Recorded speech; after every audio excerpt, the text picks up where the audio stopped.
I'm just going to sit here. I'm just going to spill all the frustration that I have with how I let go of my personality, trying to be the stuff that works on the algorithm.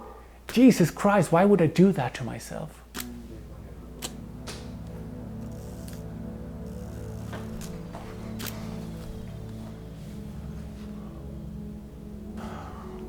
YouTube is killing your photography.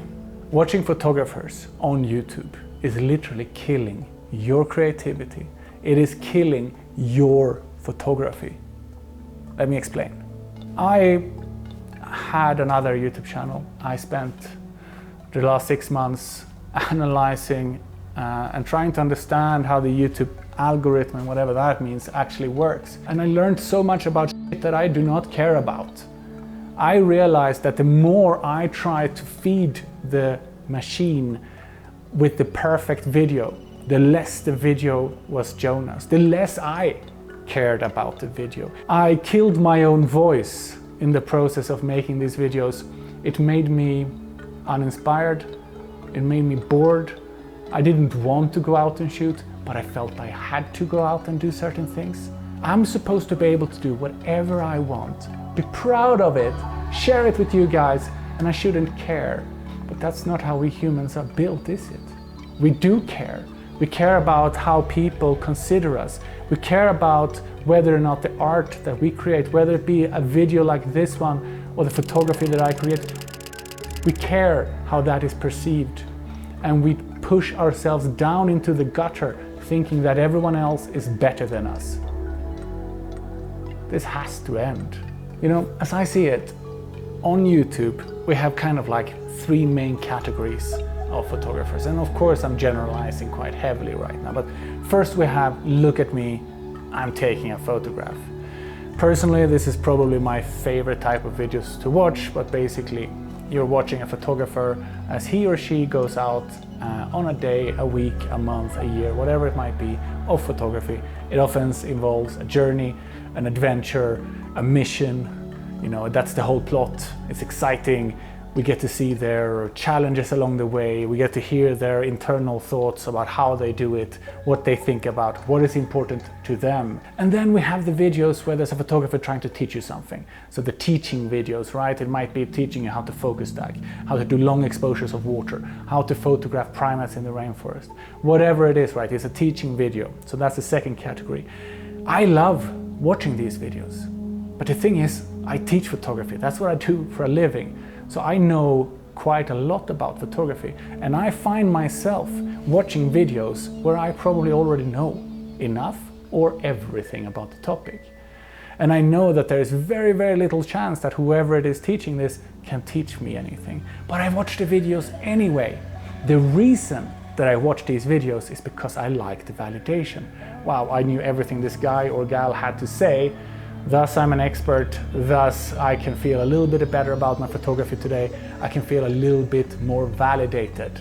Now, that's not the way to go about photography. We don't need to be validated. We just need to go on and create and do our thing.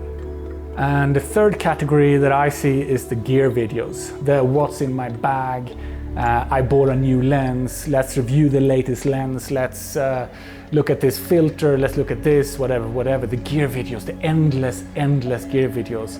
I think probably the gear videos for photographers are the most watched videos on YouTube. That's a sense I have, might be true, might not be, I don't really care, but there's a lot of them, right? And I myself watch them. I watch them before I want to buy a new lens. I watch them before I even buy a new filter. Let's see if someone who I trust has made a review on the topic. But the thing is, this is not necessarily what I need to be doing. Gear videos is a great way to procrastinate. I'm not good enough. I need a new lens. I'm not good enough. Maybe if I buy this specific filter and I can do these kind of shots, now I will be good enough. We are inundated with social media, images every freaking day of our lives. We watch YouTube videos about photography. There's so many talented photographers on YouTube. There's so many talented photographers on social media. All of them are better than me. All of them are better than you. At least that is how we feel. As creatives, as people striving to achieve something, we're always looking at the ones that are doing better than us. Nicer images, selling more prints, selling more workshops, doing whatever it is, they are better than us.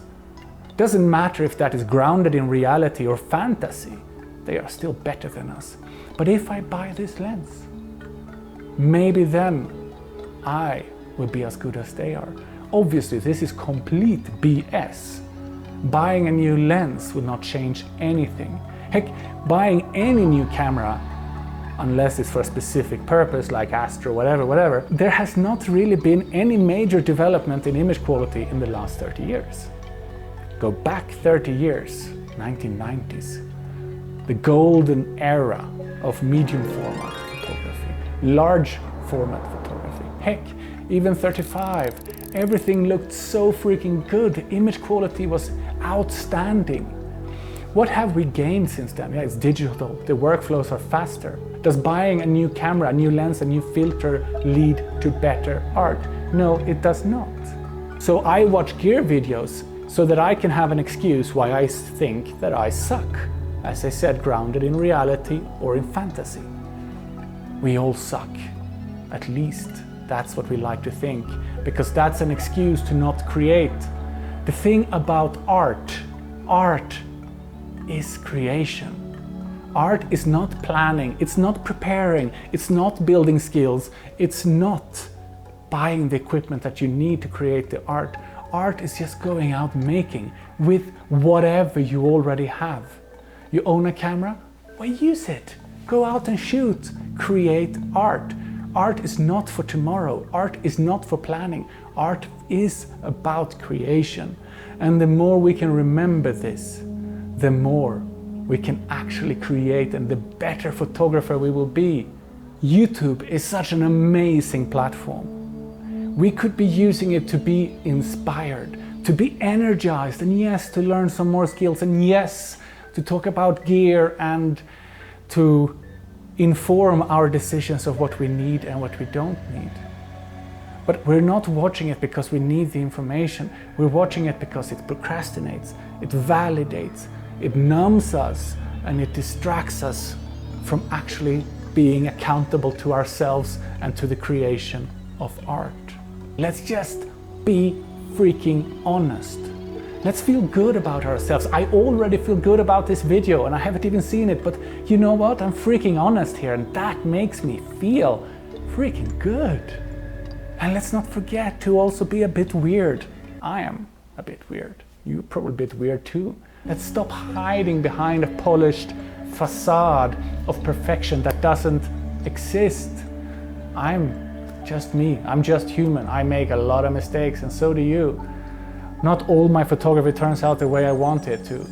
Not all my videos turns out the way I want them to. Especially not when I'm trying to be something that I am not. The videos from the photography community here on YouTube, the comments from the viewers can be hugely inspirational. I can't tell you how much I have learned myself as a professional photographer from YouTube. YouTube can be a learning platform. So we have inspiration, we have learning. What else do we have? Well, we have entertainment.